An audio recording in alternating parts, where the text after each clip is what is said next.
There we go.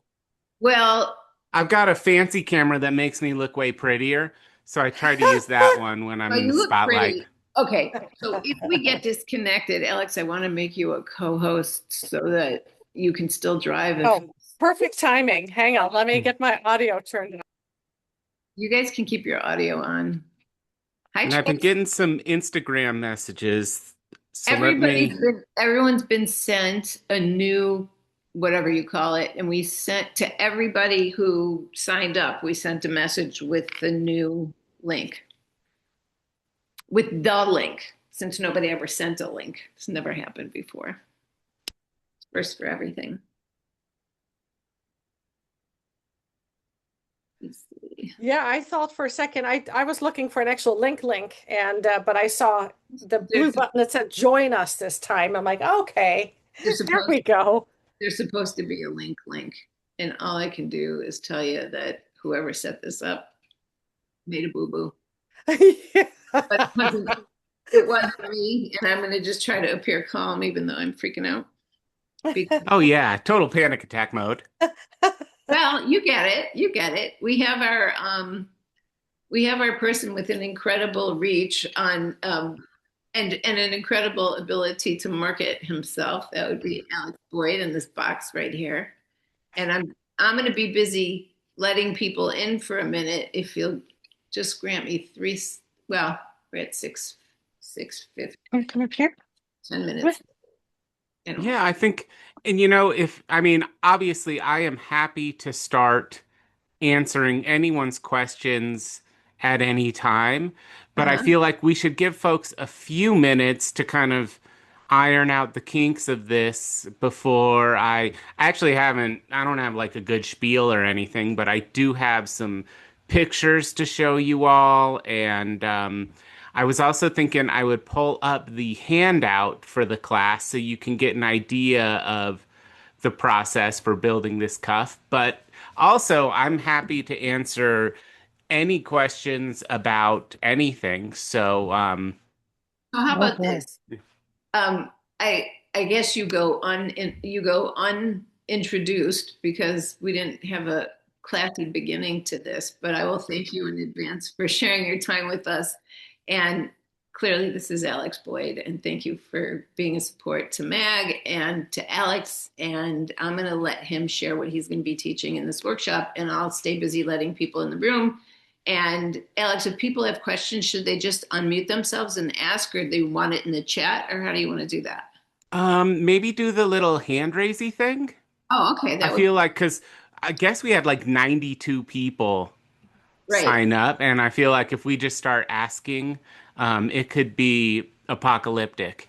Yeah, and Um, so oftentimes this may be different now, but oftentimes people sign up so that they can get a link so they can watch the live stream later that goes to our YouTube channel.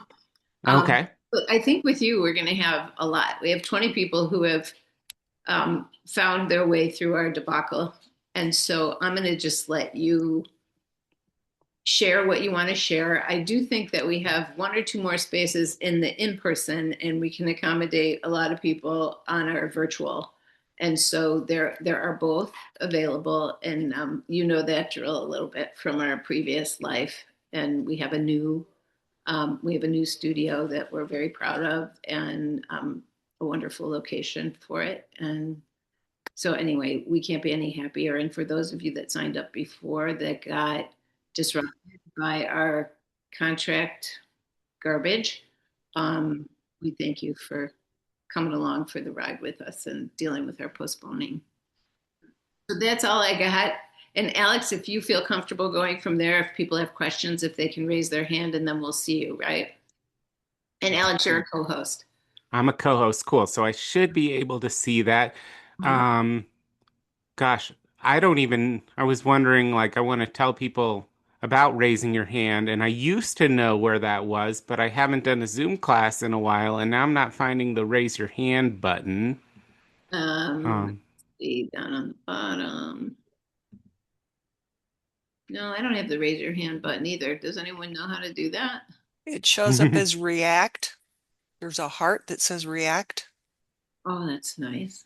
Yeah, at the bottom of the screen, there's a Uh-huh. heart that says react, and at the just above the bottom of that window, it says raise your hand. And if you do that, I will answer your question. And if, this is getting too tedious and you just need to yell your question out, you can do that too. We are all barbarians here, so I will understand. Um, but first of all, I just want to thank you all for coming to the Sip and Saw, just to make it official. What are you drinking?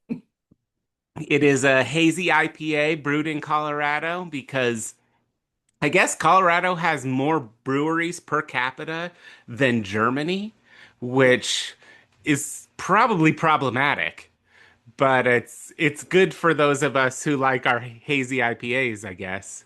Mhm. Um, yeah, so I want to say um, a big part of why we're here, obviously, is to talk about this class.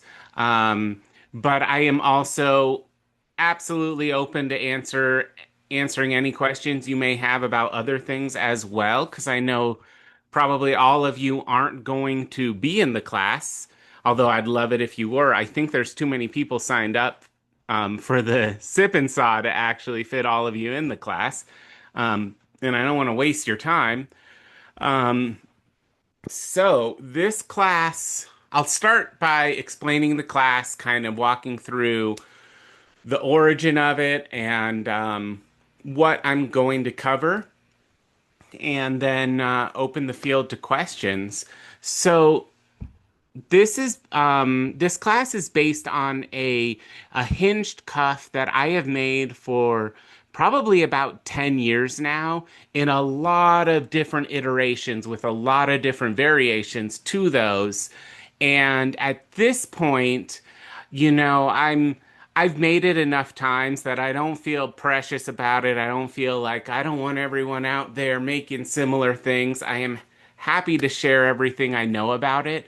But what I love about this cuff is both the hinge and the clasp mechanism are like deceptively easy to make. They self-align and keep, even if you put the hinge at some weird angle, the way we build it will make sure that it closes down perfectly on the clasp side, and the clasp will align perfectly as well without a whole bunch of little fiddly, messing around using a bunch of binding wire and all this stuff that kind of hinges are notorious for being complicated. I think this is about the easiest hinge I can think of.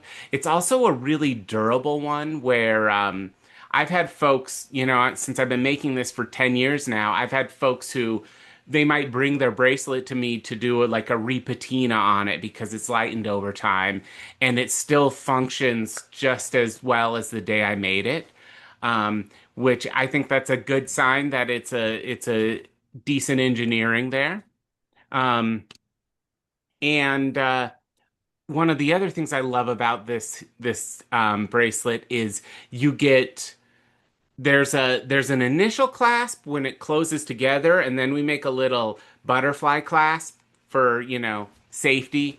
And both of those give a really nice click as they come into place, which as a metalsmith, as a builder of anything, when I get elements that come together and click like that, it's like one of the best feelings in the world.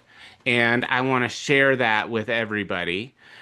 So the first thing I'm going to do here is just pull up some images um, of bracelets I've made off of this idea.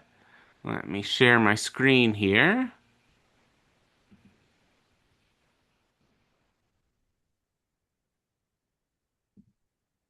And Oh, wait. Oh, there you are. all right, is everybody seeing this? Yeah. So here is the project that we'll be making. Um, it's a kind of plain, straightforward version of this. Um, we'll forge a bangle and then we will cut it open and put a hinge in place, which is this area up here. Then, once we have that hinge established, we'll go directly across from that and cut that area open and install the clasp. Um, and that's the basics of it. That's what I can reasonably fit into a 3-day workshop.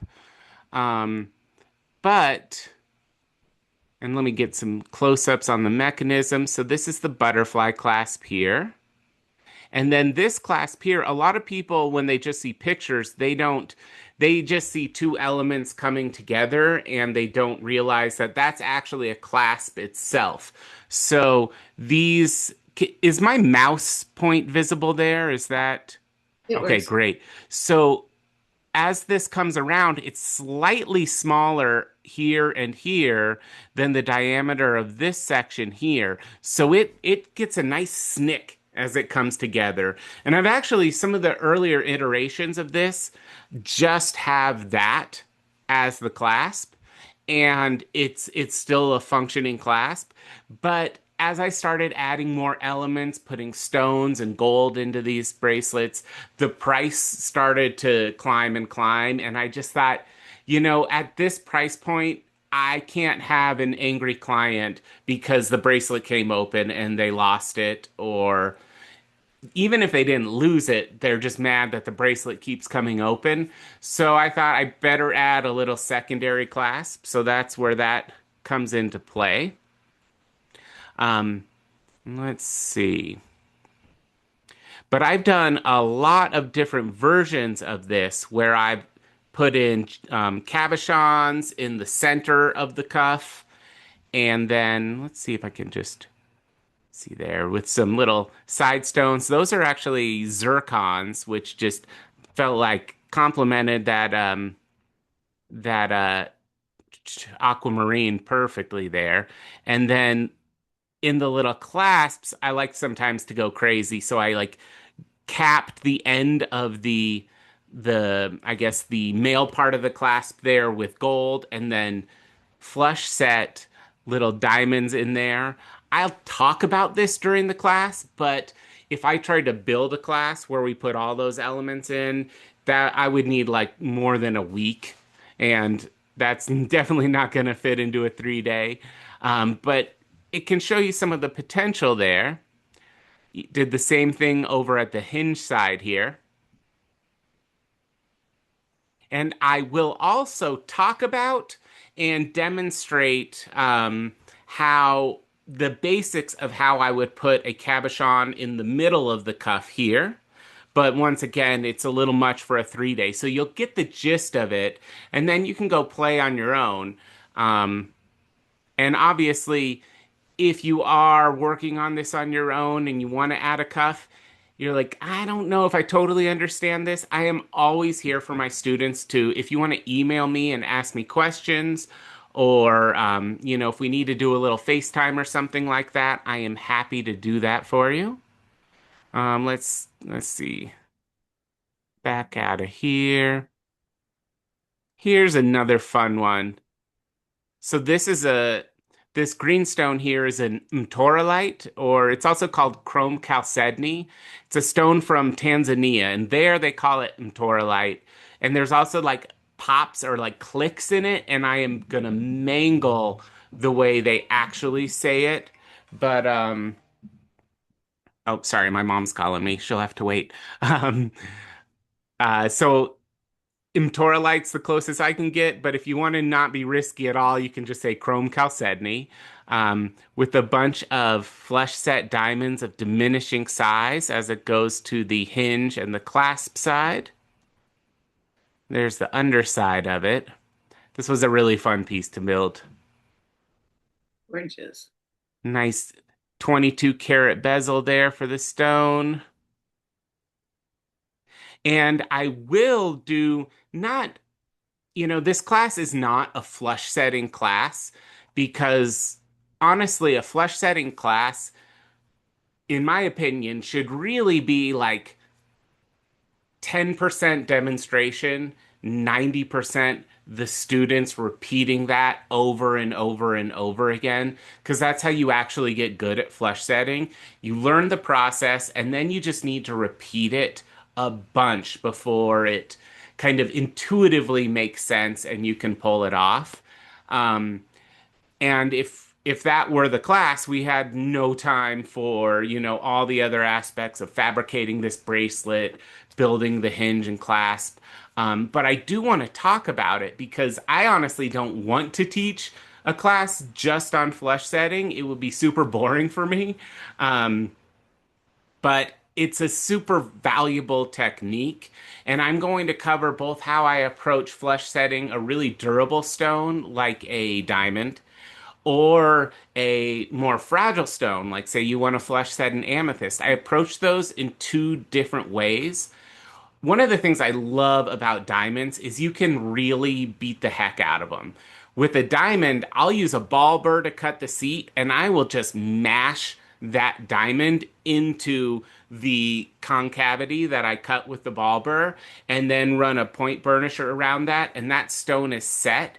If I tried to treat a more fragile stone like that, I would just end up breaking the stone. So there's two different ways that I'll approach that, and I'll show both of those. Um, let's see. Here's another little flush set diamond in the hinge there.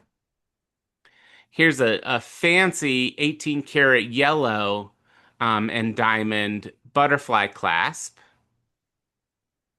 I love building those little intricacies. So here is an example of the more fragile stones, not crazy fragile like an amethyst, but these are rubies that are flush set in this cuff. And if I'm gonna flush set a diamond, I'll use a steel point burnisher to burnish that metal down and hold the stone in place. That's really fast. It moves the softer metal very quickly, but it will scratch the heck out of a ruby like that. So when I'm doing those rubies, I'll actually build a point burnisher out of work hardened sterling silver.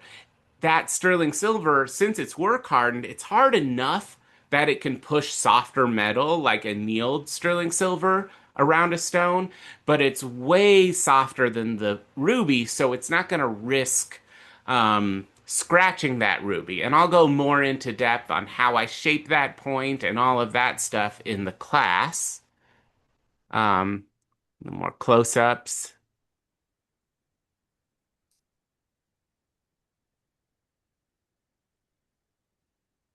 See. All right. So I think that is, yeah, that's all the cuff pictures I put up here. Let me see. I'm going to stop the share for a moment, see if we got any questions. I don't see any. Am I looking in the right place? Do you see any, Susan? No, but I'm going to raise my hand. All right, what's up? Maybe the other people have their hands raised. I don't, do I have to look at your picture, your little pictures to find out if someone's raising their hand? I don't even know how I find that out. But I anyway, think it would. I'll raise my hand and we'll see what happens. There we go. Yeah, it puts a little hand by it. So it looks like Cheryl has a question. What's up, Cheryl? Oh, sorry, I had to unmute myself. So when you're doing the flush set, could you also use brass to flush set? Absolutely. Okay. Yeah. And that's honestly with these cuffs that we'll be making, I would hold off doing any flush setting in them initially until you've practiced a bunch. And you can practice in brass. I would actually suggest that over copper because brass is going to be a little more difficult to move and it will give you kind of I think when it's harder to move the metal, you're going to have to refine your setting and make it fit really well before it'll work right. Where copper is so soft, so easy to move that it might teach you some habits that once you move into a harder metal like sterling silver aren't going to be as applicable. I'm sorry, I meant as the pusher instead of using the sterling silver. So you could use a brass pusher. There is a risk of smearing a little bit of that brass onto the silver, which if you are a bright polish um, kind of jeweler where you're going to leave everything with that shiny metal, you're probably not going to notice the little bits of brass that get smeared like that. If you want to patina your piece, that's where I would think you might get a little like more apparent discoloration where brass was left behind on the silver. Okay, thanks. You're welcome. Um, Oh, wait, I have to raise my hand. what's up, Susan? I wanted to know, do you have a bracelet that's like that that you can show us how it opens and closes? Yeah, let me pull that out. I'm so curious about that, the heftier clasp part.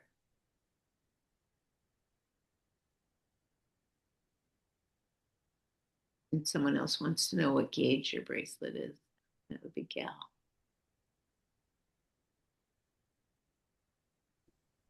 Yes, Yeah. and Oh, other materials too, like what are the materials going to be needed for the class? Wait, before we can talk about that, but I want to let you know if you go to the MAG website and you look up the class, there's a supply list there, and that might be a little bit easier. But I'll let Alex answer that if you want. yeah. So first of all, I'll show you. Let's see if we can. Sometimes I need to put my hand. So here's that ruby one, and just opened the butterfly clasp. Let's see if we can get. Can you all hear that? Uh-uh. I guess it's not quite loud enough to hear over the microphone.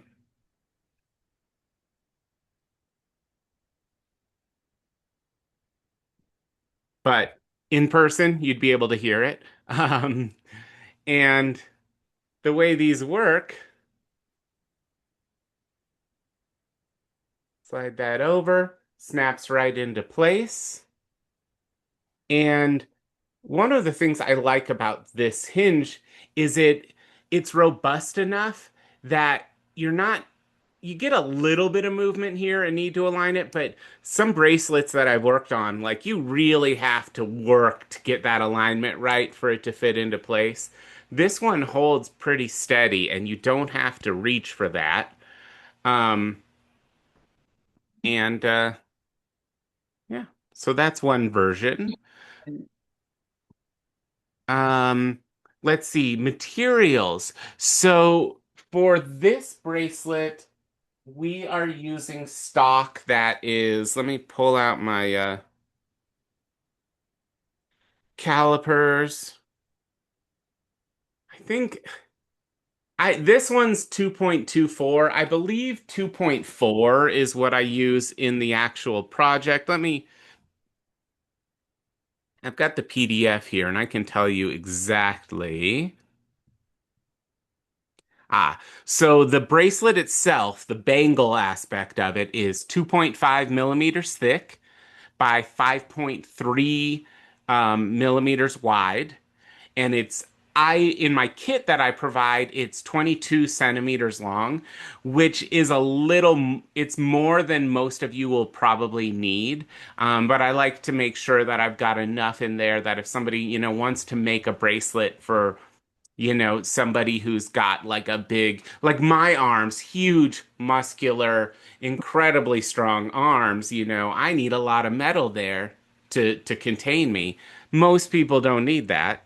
Then there is also, let's see, the hinge elements on the outer knuckles, so what the outside elements of the hinge and of the initial clasp are 1 millimeter thick sterling silver, so I think that's 18 gauge, um, and then 5 millimeters wide and 4 centimeters long is enough to build both the hinge and the clasp side.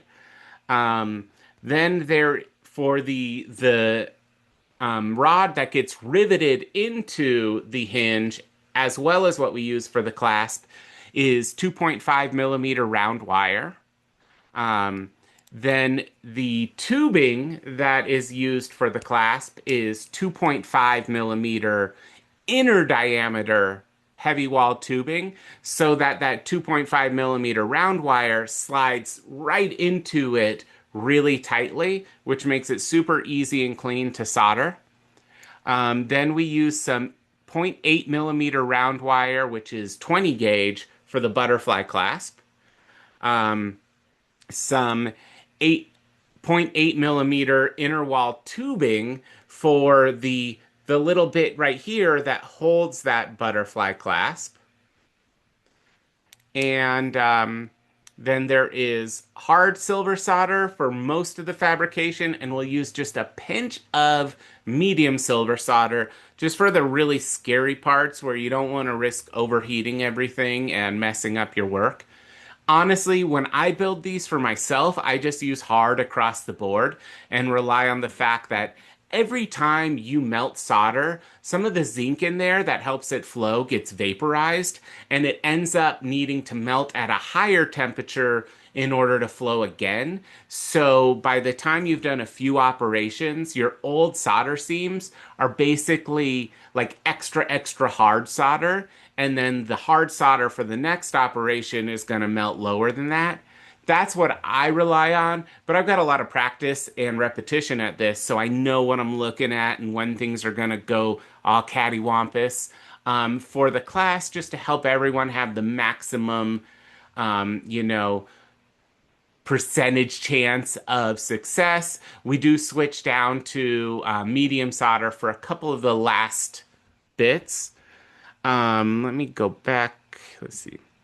So, and there's a lot of little pieces in this kit where in order to get that same material from a supplier, you've got to order a much larger piece. So I don't have the exact breakdown, but I know if I were, the kit for this class is $150. Depending on where silver goes in the next few days, I just ordered a bunch, but if it goes higher, I might have to raise the kit price to like 160 just to make sure that I'm, you know, not giving away silver. But if you were to order just the parts for this, getting the minimum orders in, you'd probably have to spend like over 250 would be my guess. I haven't done the exact math, but that's, you know, these pieces of tubing, they come in 1 foot increments. For a lot of this, you need like 2 centimeters of it. So you're buying way more than you need, which if you want to, you know, do this project over and over again, makes total sense. But if you want to just kind of get just what you need for it, you can order the kit off my website. One thing I do want to mention is I mill all these materials out myself. So like the exact dimensions of the strip we use to build the cuff, the bangle with, that's a square rod that I then take and roll through my rolling mill to the dimensions I need and I will, in the class, I'll walk you through how I do that. So you'll learn how to alter your raw materials and turn it into something else. But if you don't have, if you're a virtual student and you don't have those materials or those tools at home, it could be problematic to get the exact same dimensions. That said, having the exact same dimensions I use is not required. If you can understand the principles behind what I'm doing and then go and use a different dimension, you know, you should be fine. A lot of the exactitude of the dimensions that I list is there just because that's what you have to do when you're building a class. You can't be like, it should be about this or it should be about that. You've got to decide on a certain dimension and list that so people know what they're getting into. But yeah, if you feel like you're capable of understanding those principles and then building the project after you've altered your materials, totally fine way to go about it. Let's see. Let me go back and saw some questions here. Nancy asks, is the bracelet made of sterling? Yes, it's sterling silver across the board. The sterling silver burnisher is, so it's basically just it's like this here. This is just a point burnisher. Um, it's kind of bullet shaped. It looks like it comes to a point, but if you look at it really closely, that point is then rounded out. And I make mine. I just take a little piece of sterling silver, forge it out to work harden it, shape it into a very similar point, and then mount it in a handle. The exact dimensions of how it's rounded out at the tip varies depending on the size of stone I'm setting. If I've got a really tiny stone, I'm going to want a really pointy one where it just barely rounds out. If I've got a much larger stone, it'll be much more obviously rounded out at the tip. Um, let's see. Yes, and Gail, absolutely. I have kits available on my website now for the Zoom students. And I do have to say, like, I think every day silver goes up and it's stressing me out really hard. So if you want to lock in the 150 price before I raise it again to, whatever it needs to be to cover materials, the sooner the better. Um, Let's see. Nancy asked to see a close-up of the clasp. It is not a box clasp. So basically, there's a rod and there's a C-shaped piece of metal on each side of that rod, and they both come in together and click into place. I don't know the name for that clasp. It's not a thing that I like read up in a book. It was just something that kind of made sense to me, and so I built. But I will absolutely show a close up of that. Um, let's see. Pull my photos. And so here is what that looks like. And it's just this rod is soldered to the end of this side. And then these two pieces, there's one there, there's one on the other side. And there's just it, the size. So I cut a hole in this that is the exact same dimensions as this rod here. And then I squeeze the very ends in just a little bit. We're talking like a tenth of a millimeter or so, just enough so that when I push together, it snaps in.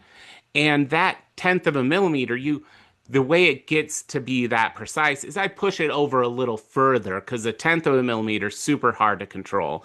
I push it over further, it is stiff enough that when I initially push that other piece in, it kind of fights it a little bit.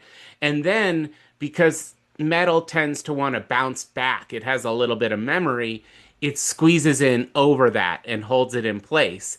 And then when you pull it back out, that dimension there, that opening should be about right. I sometimes will have to click it in and out a few times before it has the right tension. But it's kind of self-adjusting in that way. Right. Let's Alan, see. Yeah, what's up? on your website, where are the kits located? So they're not a live or like a linkable thing directly from my website. The reason I don't do it that way is I've had people who weren't in classes Buy it? somehow order kits. So, are you signed up for the class? Yeah. Then, Susan, it could be that if you signed up recently, you haven't gotten the I email haven't that probably sends gotten that it link yet. Yeah. again. Okay. Um, All right. but That's what the what we deal is. can, I will get with Susan and get the email list for, I guess, everyone who's at this Zoom meeting, Hmm. and I'll send that there so that we Okay. make sure everybody gets this.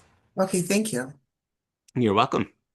Yeah, and then there were a bunch of new people in the last like 3 days that signed up since you sent that out on your newsletter. And I can share all that contact information with you. Cool. Let's see.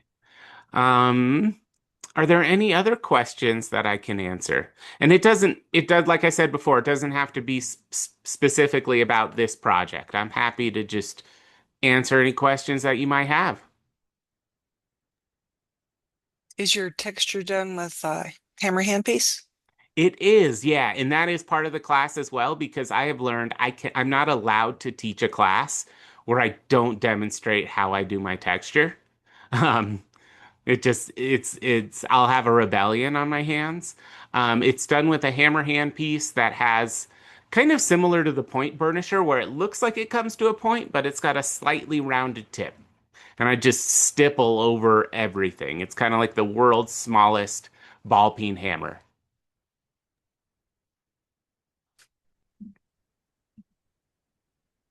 Um, let's see. Shelly asks if the patina wears off around the inside of the clasp. Yeah, it does. It gets a little bit shinier um, from coming in and out. It's not a fast process. It takes some time for that. But what I do whenever I sell a patina piece is I always explain to my students that this patina is very similar to silver that I took to a super high shine. Um, that surface is not permanent. This patinaed surface is not permanent. At a certain point, we're going to kind of meet in the middle. And I always offer, lifetime free finishing of any piece I sell. People very rarely, honestly, take me up on that. Once I explain to them that it's a living surface and it's going to change over time, um, they seem to grasp that and be okay with it. In my early career, I did have one big issue with someone who I failed to explain that to, and they were like, I just thought this was going to be black metal forever, and I don't want the piece if it's going to change. And that was a bummer, but it taught me a good lesson to just always communicate that these finishes are not lifelong finishes, whether it's super high shine or totally blackened. They're going to meet in the middle. If you want something that's going to stay that same color forever, you've got to go with gold or platinum, which is going to drastically raise the price. I don't put it like that because I don't want to scare them off. I just say, oh, we totally have that option. You're going to be paying a bit more for it, that kind of salesman spiel. But I find as long as I've communicated how these surfaces behave adequately to the client, I've never had an issue. Um, let's see. Sandra asks, what's my preferred hammer handpiece? So I've found across brands, the three that I'm real aware of, there's the Fordham hammer handpiece, Swiss Technique hammer handpiece, and Badeko. They all achieve pretty similar effects for texturing.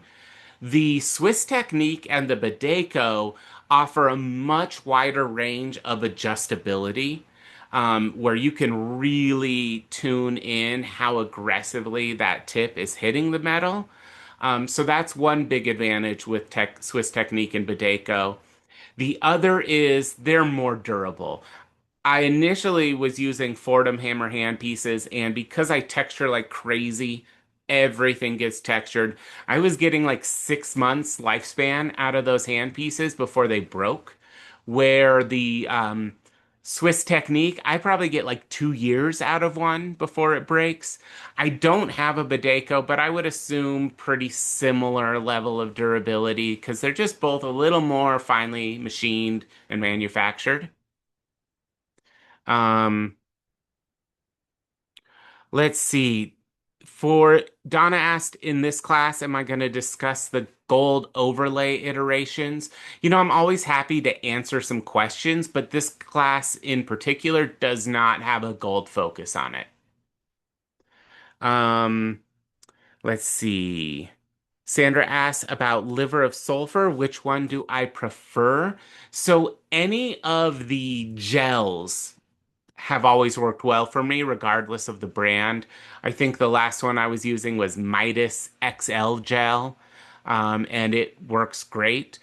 Um, I don't like to use the rock variation because I find it works really well when I initially open that can.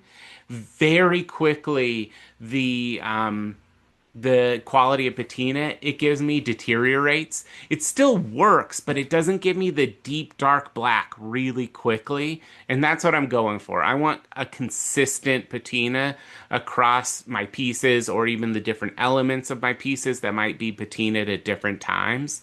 And the gels give me that consistency. The rocks don't.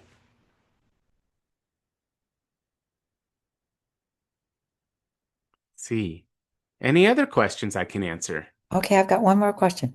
Uh, can you do this with a MAP gas torch, or is that not hot enough for this class? You know, so there's one aspect where it won't work. I don't think you're going to be able to ball up the end of the butterfly class Yeah. into that little ball with much control because the MAP gas is going to warm everything up as it slowly heats the piece, and you will end up probably just not being able to have that level of control. When I'm balling up metal like that, I'm using a pretty hot pinpoint flame and just going in and zapping it. You can do that with like an acetylene air torch. I personally, in my own studio, use propane and compressed oxygen, and that does it really quick. But I do worry about MAP gas's Yeah. capacity Yeah. to easily ball that up. So what if I took the class and I didn't get the kit, but I made it in a smaller gauge? That type, what's that class called? That type of butterfly? Is it a butterfly clasp? Is that what you Butterfly call it? clasp is what Yeah. I've always heard them Yeah. called. I mean, I'd like to learn that so I could just do it in a smaller gauge, couldn't I? Because those used to come in old-fashioned jewelry, right? Really tiny. Yeah. And you honestly might be able to pull it off with MAP gas. I don't have a lot of experience working with MAP gas, so I'm Yeah. hesitant to say what it's Okay. capable of. Thank you. That's good. Don't worry about it. Thanks. You're welcome. Melody asked about Goseba. So I get a great patina out of liver of sulfur. And liver of sulfur is very affordable. Goseba is much, much more expensive. I've also heard about, if you don't store it right, that it loses its capacity to give a patina. So I haven't really worked with it. I'm getting what I need out of liver of sulfur, so I stick with liver of sulfur. It's always been loyal. Plus, you like the smell, right? Oh, such a wonderful smell. And it's not just right when you're using it, it goes everywhere. I work out of my home, so it infuses my home with that wonderful rotten eggs, So maybe, essence. That's what Bailey says. Yeah, it infuses things. so maybe you should open up your store. You could do a line of candles with a liver of sulfur smell. Yeah, I could be like Yankee Candle, but Yeah, rotten egg version. yeah. You could be Yucky Candle. Ugh, Let's see. So we've got Sandra asks, what are my thoughts in silver and gold prices? Um, Existential dread is one thing. I'm less worried about the price of silver at this point because my work is so labor intensive. It hasn't really impacted my pricing too much unless a piece has a substantial amount of silver. The price isn't changing drastically. It might be like, oh, I need to make this $20, $30 more than it used to be, which I don't think affects clients' perception too much. I do worry about classes when I'm making kits for students. All of a sudden, when I first started teaching this class, the kits were like $75, which is for me on the cheaper side of a kit price, and now they're double that. So that's one concern. Um, Gold, it's a bummer because gold was already really expensive, and now it's just insanely expensive, which not only affects the prices of my work, but the risks I'm willing to take. I find myself playing it very safe when I'm working with gold now, which is I don't think that I don't think the most interesting work comes from playing it safe. I think you need to take risks and experiment, and I'm very hesitant to experiment with gold. One nice thing is, as a person who has, a sales tax license and a business, I can work with a refiner who will give me like a 98% return on my gold. So I can get it back to them and get that money back. But a lot of my work combines gold and silver. Once you bring stuff that combines the two metals to a refiner, there's charges for splitting them. You don't get as much. You can get the gold back, but you don't get as much of the silver back if they have to do that. Um, so that is a bummer. But I do have a little bit of optimism now that gold or silver costs more and it's in the news all the time.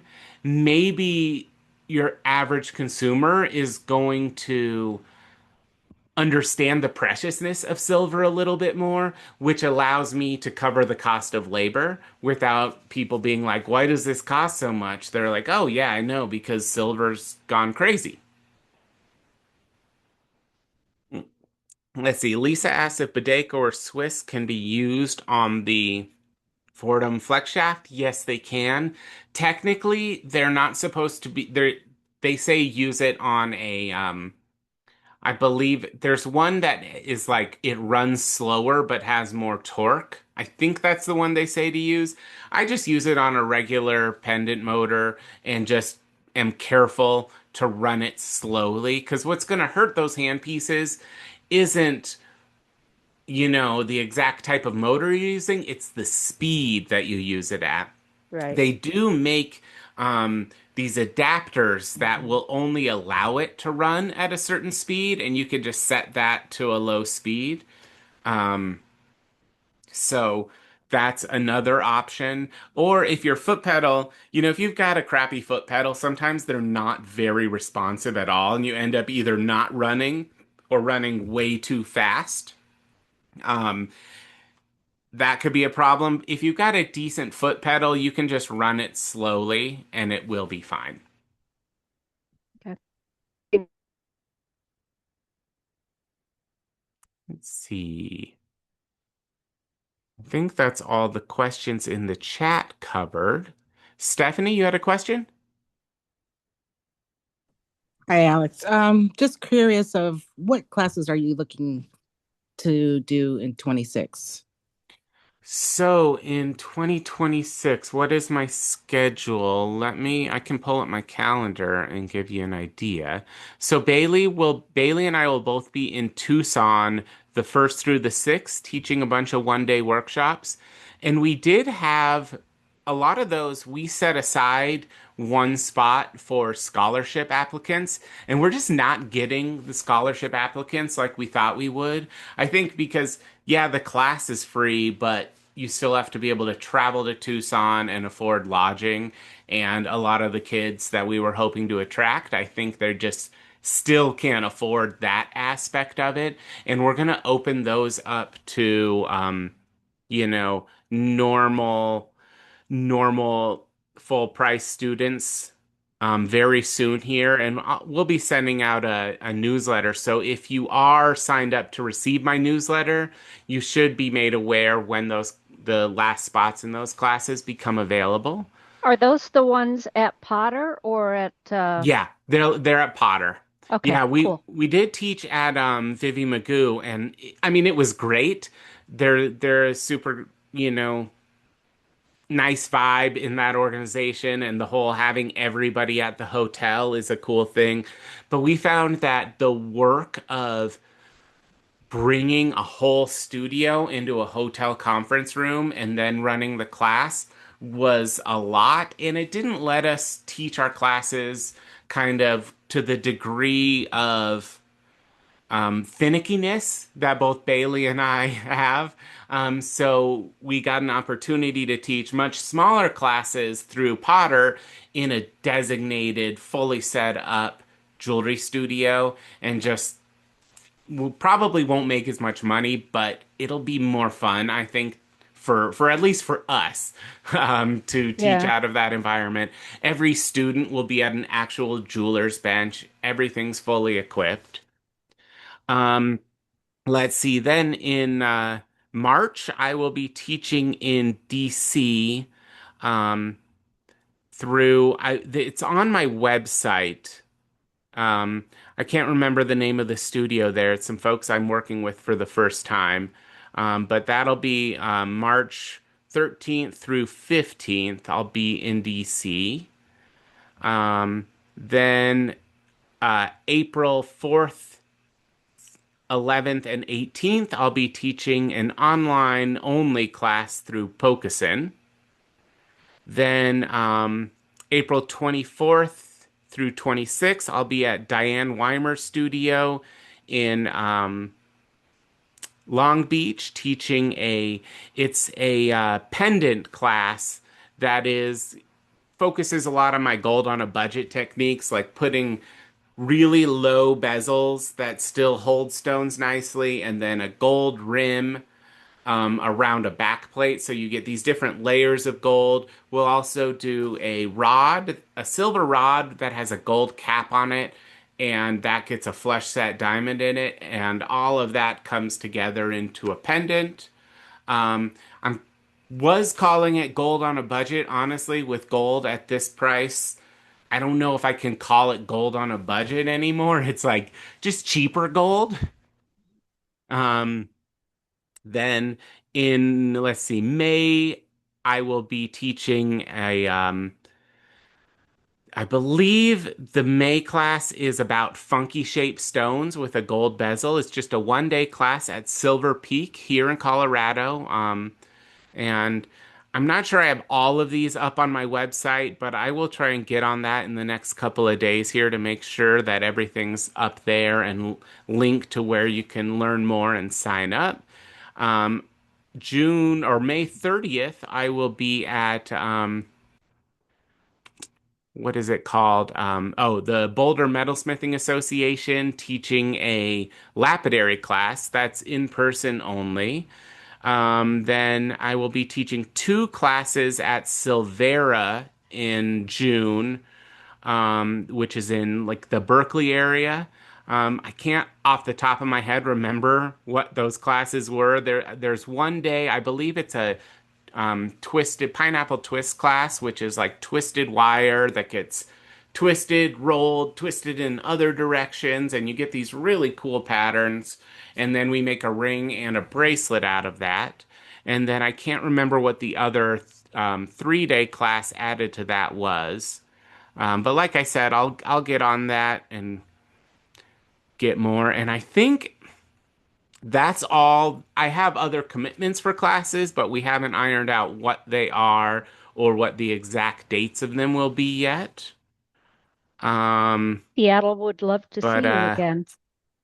think that's about all I have to say. Also, I took so I've got type 1 diabetes and I was drinking a beer, so I took some insulin to compensate for it and then did not drink the beer that much. So now I'm getting low blood sugar and my brain is deciding not to work very well. Um, which don't worry, it's not like a danger thing. It's just a I'm stupid now thing. Maybe you Um, need to drink more beer. but I think that addressed all the Drink more class beer. question or the questions in the Hi, Alex. chat box, and I don't see hands. I have a hand. So I have a I might hand. have I to have a hand just up also. thank you all profusely for coming to the class or the sip and saw. Sorry about the tech issues of not getting that link until just right before. And I appreciate you working with us. All this Zoom stuff can be kind of crazy. Karen, you had a question? Yeah. Well, it's not really a question. I Oh, got here late. I'm sorry. you are muted. I'm not hearing anything Oh, from you yet. hold on. No, I'm unmuted. You don't hear me? It says you're not muted, but I'm still not getting audio from Oh, you. Do you want well, to just type your question in the chat box?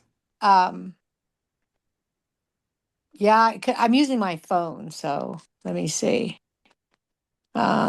Is anyone else hearing Karen? No. You are? Yes. Yeah, Oh, Yes, you I are. can hear. I can hear her. I can hear her. Now I I'm not know hearing anything, Alex. so it could Yeah, be a Alex problem isn't on my hearing end. anybody. Oh, that's too bad. Um, No, I was just going to say to the girl that you wanted Seattle. Yeah. Hi, Karen. Okay. Hi, I'm here at Barn on Yeah, I Bainbridge, know. and he's coming in August, Oh, okay, good. but we don't know what he's going to teach yet. Perfect. Well, So I'll maybe you could finally tell make it him over there. that I say Yeah. hello, and it was, yeah, because he can't hear me. So maybe you can tell him. Okay. Karen, Okay. can you We Okay. were say in his something? class at Port Townsend together, Karen. Somebody Right. say something. Okay. Okay. Hold on. Hold on. Alex, can you hear me? Can you hear me? Yeah, lost my. You can't hear anything? Okay, so yeah, it went to my. Sorry, this is weird. I'm fixing it now. I've got it. Okay. Okay, yeah. So Now can you hear me? now I can hear you. Okay. So I'm Karen Olt. I was at Port Townsend with you. Yeah. Right. To see you Okay. again, Karen. And Aaron wrote you and said, hey, so you're coming in August. We just haven't picked out. And I know the date was like the third week of August or something. So that's why I popped on to tell you, the other gal that was there in the class too, because I thought I recognized you, that you are coming, you and Bailey, for 5 days or something. Yeah, Um, we're coming to Bainbridge. yeah.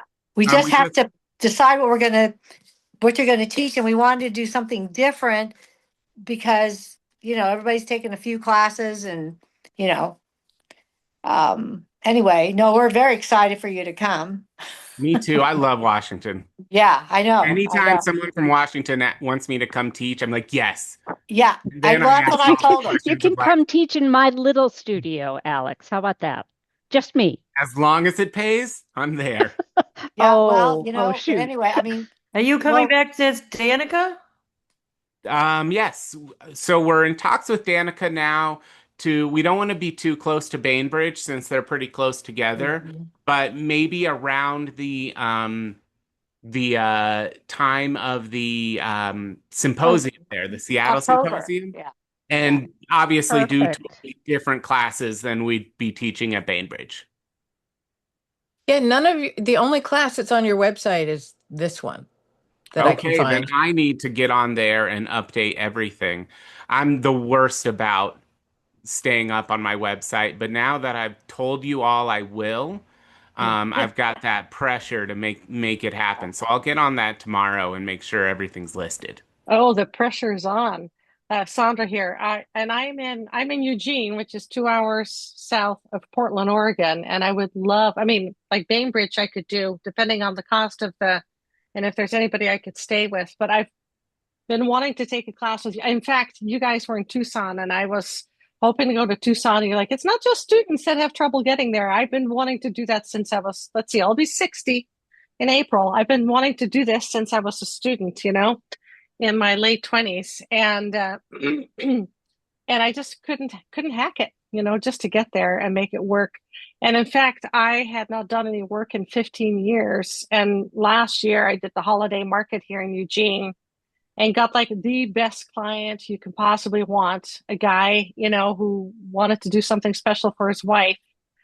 No, gold, money was no object, except while I gave him, the cost and a down payment, prices kept going up and up and up. And I had to look for the holy grail of green chalcedony to try to match earrings from 50 years ago. And I actually had somebody go to Tucson and bring something back hoping it matched. Of course, with photographs, you can't. So if you know of anybody, I still want to, I had to give them some of the money back and, couldn't do this first wonderful custom job after 15 years plus. And so that's my other thing is I need like the holy grail of green chalcedony to try to match. Well, I've got that Mtorolite, which is a chrome chalcedony, definitely green. I don't know how Uh-huh. close it looks to what you have, but if you want to email me a pic of what you have, I can see if I have anything that comes close. Okay. Cool. I'll do that. I was Thank going to you. say, I have a couple pieces here. That he could fab for you. Oh. I mean, I That's the other thing. I'm thinking about Actually, staffing. I bought it at Danica. They're already capped, but they kind of need to be recut. Ooh, I don't know. I mean, but they're big. Looks beautiful. like chrysoprase to me. Sorry, Yeah, you know what? That's is what that I what you're looking that's what for? I meant to say was chrysoprase. I Yeah, that's said, see, maybe I'm getting low blood sugar too. That's what I meant to say is chrysoprase. And I Well, said Sydney.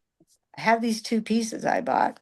Oh, Ah, I let's don't see. know. Chrysoprase is a chalcedony and it's hey, green. right. Yeah. Yeah. So you weren't Yeah. wrong. Oh, That's true. okay. No, yeah, It's you all just I guess I was thinking semantics. that. Yeah, Semantics. I don't know. The difference is chrysoprase gets its color from nickel, Mm-hmm. and Right. that mtorolite gets its color from chromium. Chromium. Gotcha. Okay. Nature is amazing. Yeah. Well, this has been fun. And we'll see what happens here. Take care of yourself with that blood sugar. It's coming back up. I just needed to chug it. Oh, that's good. That's usually the answer when it comes to all alcohol. life's problems, right? Right. That is the Alcohol is beginning of always a a sad, factor. sad story there. Yeah. Oh, jeez. So you're going to the dates you're going to be in Tucson. That is the 1st through the 6th of January or February? February. Okay. And those are still free classes, is that right? There's one spot in spot. most of the classes. There was one lady who she's taken like tons of classes with Bailey and I and had to move something, and we already just were like, okay, we'll pull the scholarship spot since no one's taken it, and we gave it to her. But I think there's 5 other classes that have openings. Okay. Yeah, the scholarship, which sounds good to me, but Yeah, I thought I was on the wait list too. So those would be nice. So we made a scholarship for folks that were 25 and under, just because we both seen a desire from younger people to get into classes, and it's just prohibitively expensive. And we're still gonna try to make a difference in that. But I think the travel costs just still, it's like if they live in Tucson, we've got a couple filled, and if they live in Tucson, it works, but they don't.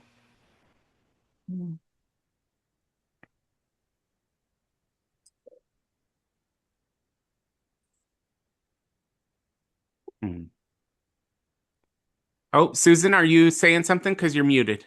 Yeah, can I say that again?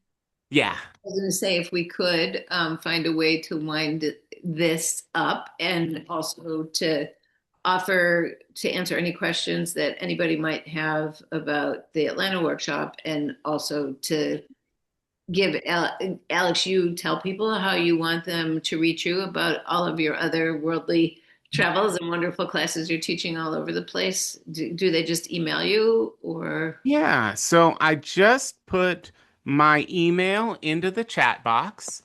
If you have any questions that we weren't able to cover today, feel free to email me and I will get back to you. There's my website, which is just the second part of the email address, alexboydstudio.com. And I'll update that and get the information going there. There's also some other resources there you might be interested in. I think that's about it. Thank you so much, and thank you to everyone for putting up with our technical glitch. Are you Susan Watzler? I'm Susan Walkler, yeah. Walkler? I love your stuff. I follow you on Instagram. Oh, that's kind of you. Thank you. Thank you, Alex. Thank you. Thank you, Thank Alex. Thank you so much. Looking forward to the Much class. Really enjoyed this. Thanks. Excellent. Bye-bye. Thank you all Okay. so much for coming. Okay, thanks. Take Bye. care. Bye. Good night.